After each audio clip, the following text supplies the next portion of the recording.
Hi friends, welcome to Sunanda's diary. ನಾನು ಇವತ್ತಿನ ವಿಡಿಯೋನಲ್ಲಿ ನಿಮಗೆ ಒಂದು ಟೇಸ್ಟಿಯಾದ ಚಿಕನ್ ಗ್ರೇವಿ ಮಾಡೋದು ಹೇಗೆ ಅಂತೇಳಿ ತಿಳಿಸ್ಕೊಡ್ತೀನಿ. ಈ ಟೇಸ್ಟಿಯಾದ ಒಂದು ಚಿಕನ್ ಗ್ರೇವಿ ಮಾಡೋದು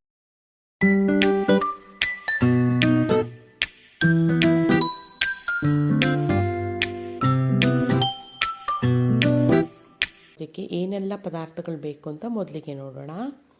ನಾನು ಮೊದಲಿಗೆ ಅರ್ಧ KGಯಷ್ಟು ಚಿಕನ್ ತೊಗೊಂಡಿದ್ದೀನಿ.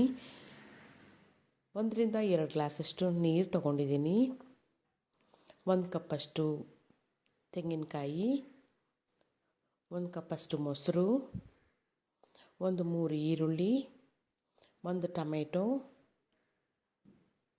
ಸ್ವಲ್ಪ ಎಣ್ಣೆ, 4 ರಿಂದ 5 ಹಸಿಮೆಣಸಿನಕಾಯಿ, ಸ್ವಲ್ಪ ಕೊತ್ತಂಬರಿ ಸೊಪ್ಪು, 1/4 ಚಮಚದಷ್ಟು ಹಳದಿ ಪುಡಿ, 1 ಸ್ಪೂನಷ್ಟು ಚಿಲ್ಲಿ ಪೌಡರು, 1 ಸ್ಪೂನಷ್ಟು ಮೆಣಸು, 1/4 ಸ್ಪೂನಷ್ಟು ಜೀರಿಗೆ, 2 ಚಕ್ಕೆ, 2 ಲವಂಗ, 2 ಏಲಕ್ಕಿ, 1 ಅನಾನಸು, ಟೇಸ್ಟಿಗೆ ಎಷ್ಟು ಬೇಕೋ ಅಷ್ಟು ಉಪ್ಪು, 1 ಸ್ಪೂನಷ್ಟು ಗಸಗಸೆ, 6 ರಿಂದ 7 ಗೋಡಂಬಿ, 1 ಸ್ಪೂನಷ್ಟು ಶುಂಠಿ ಬೆಳ್ಳುಳ್ಳಿ ಪೇಸ್ಟು, ಸ್ವಲ್ಪ ಕರಿಬೇವು. ಇದಿಷ್ಟೇ ಇದಕ್ಕೆ ಬೇಕಾಗಿರೋವಂಥ ಸಾಮಗ್ರಿಗಳು.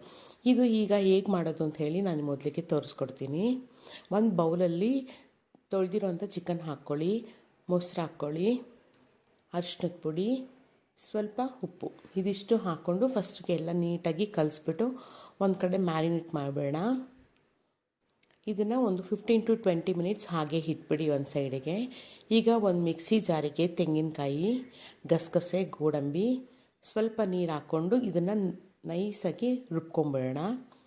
ಇನ್ನೊಂದು ಕಡೆ ಮೆಣಸು, ಜೀರಿಗೆ, ಏಲಕ್ಕಿ, ಚಕ್ಕೆ, ಲವಂಗ ಇದಿಷ್ಟನ್ನು ನೈಸಾಗಿ ಪೌಡ್ರ್ ಮಾಡಿ ಇಟ್ಕೊಂಬೇಡ. ಈಗ ಒಂದು ಕುಕ್ಕರಲ್ಲಿ 2 ರಿಂದ 3 ಸ್ಪೂನಷ್ಟು ಎಣ್ಣೆ ಹಾಕ್ಕೊಳ್ತೀನಿ. ಎಣ್ಣೆ ಕಾದಿದ ತಕ್ಷಣ ಅನಾನಸು ಹಾಕ್ಕೊಂಡು ಒಂದು 2 ನಿಮಿಷ ಆಗಲಿ. ಆಮೇಲಿಂದ ಕರಿಬೇವು ಹಾಕ್ಕೊಳ್ತೀನಿ. ಕರಿಬೇವು ಹಾಕ್ಕೊಂಡ್ಮೇಲೆ ಈರುಳ್ಳಿ ಹಾಕ್ಕೊಂಡು ಚೆನ್ನಾಗಿ ಫ್ರೈ ಮಾಡ್ಕೊಳ್ಳೋಣ. ಈ ಗ್ರೇವಿ ಬಂದು ನಿಮಗೆ ಚಪಾತಿಗೆ, ಪೂರಿ ಮತ್ತು ದೋಸೆ ಇದಕ್ಕೆಲ್ಲ ತುಂಬಾ ಚೆನ್ನಾಗಿರುತ್ತೆ. ಈರುಳ್ಳಿ ಆದಮೇಲೆ ಹಸಿಮೆಣಸಿನ್ಕಾಯಿ ಹಾಕ್ಕೊಂಡು 1-2 ಸಲ ಬಾಡಿಸ್ಕೊಳ್ಳೋಣ. ಈಗ ಹಳದಿ ಪುಡಿ, ಶುಂಠಿ ಬೆಳ್ಳುಳ್ಳಿ ಪೇಸ್ಟು, ಟೊಮೆಟೊ ಇದಿಷ್ಟು ಹಾಕ್ಕೊಂಡು ಚೆನ್ನಾಗಿ ಫ್ರೈ ಮಾಡ್ಕೋಬೇಕು. ನೋಡಿ ಈ ರೀತಿ ಆಗಿದೆ. ಈಗ ಮ್ಯಾರಿನೇಟ್ ಮಾಡಿರೋಂಥ ಚಿಕನ್ನ ಇದರಲ್ಲಿ ಮಿಕ್ಸ್ ಮಾಡ್ಕೊಳ್ಳೋಣ. ಮಿಕ್ಸ್ ಮಾಡಿಕೊಂಡು ನೀಟಾಗಿ ಒಂದು ಸಲ ಕಲಿಸ್ಕೊಂಬೇಡ. ಈಗ ಇದಕ್ಕೆ ಖಾರದ ಪುಡಿ ನಮ್ಗೆ ಎಷ್ಟು ಬೇಕೋ ಅಷ್ಟು ನೋಡಿಕೊಂಡು ಖಾರ ಹಾಕ್ಕೊಳ್ಳಿ, ಯಾಕಂದರೆ ಹಸಿಮೆಣಸಿನ್ಕಾಯಿ ಹಾಕಿರ್ತೀವಿ.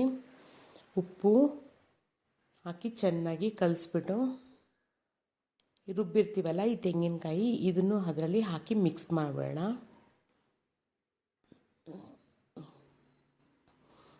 ಖಾರದ ಪುಡಿ ಮಾತ್ರ ನೀವು ನೋಡ್ಕೊಂಡು ಹಾಕ್ಕೊಳ್ಳಿ, ಯಾಕಂದರೆ ಮೆಣಸು ಹಾಕಿರ್ತೀವಿ, ಹಸಿಮೆಣಸಿನ್ಕಾಯಿ ಹಾಕಿರುತ್ತೆ. ಸೊ ಹಾಗಾಗಿ ಚಿಲ್ಲಿ ಪೌಡರ್ ನೋಡಿಕೊಂಡು ನೀವು ಎಷ್ಟು ಬೇಕೋ ಅಷ್ಟನ್ನು ಹಾಕ್ಕೊಳ್ಳಿ. ಕೊತ್ತಂಬರಿ ಸೊಪ್ಪು ಇದಿಷ್ಟು ಹಾಕಿ ಚೆನ್ನಾಗಿ ಕಲಸಿ 1-2 ನಿಮಿಷ ಕುದಿಯೋಕ್ಕೆ ಬಿಟ್ಬಿಡಿ. ಯಾಕಂತಂದರೆ ಆ ತೆಂಗಿನಕಾಯ್ದು ಹಸಿ ಸ್ಮೆಲ್ಲು, ಚಿಲ್ಲಿ ಪೌಡರ್ದು ಹಸಿ ಸ್ಮೆಲ್ಲು ಎಲ್ಲ ಹೋಗಬೇಕಲ್ಲ. ಸೊ ಹಾಗಾಗಿ 2 ನಿಮಿಷ ಆದಮೇಲೆ ಈ ಪೌಡ್ರ್ ಮಾಡಿ ಇಟ್ಕೊಂಡಿರ್ತೀವಲ್ಲ ಕಾಳು ಮೆಣಸಿನ ಪುಡಿದು, ಆ ಪೌಡರ್ನು ಅದರಲ್ಲಿ ಹಾಕ್ಕೊಂಡು ಚೆನ್ನಾಗಿ ಕಲಿಸ್ಕೊಂಡು ಚೆನ್ನಾಗಿ ಒಂದು ಸಲ ನೀಟಾಗಿ ಕಲಿಸ್ಬಿಟ್ಟು ಕುಕ್ಕರು ಮುಚ್ಚಿಟ್ಬಿಟ್ಟು ಒಂದು 4 ರಿಂದ 5 ವಿಜಿಲ್ ಸಾಕು. ಅಷ್ಟು ಕೊಟ್ಟರೆ ಟೇಸ್ಟಿಯಾದ ಚಿಕನ್ ಗ್ರೇವಿ ರೆಡಿ. ಹೀಗಾಗಿದೆ ನೋಡಿ.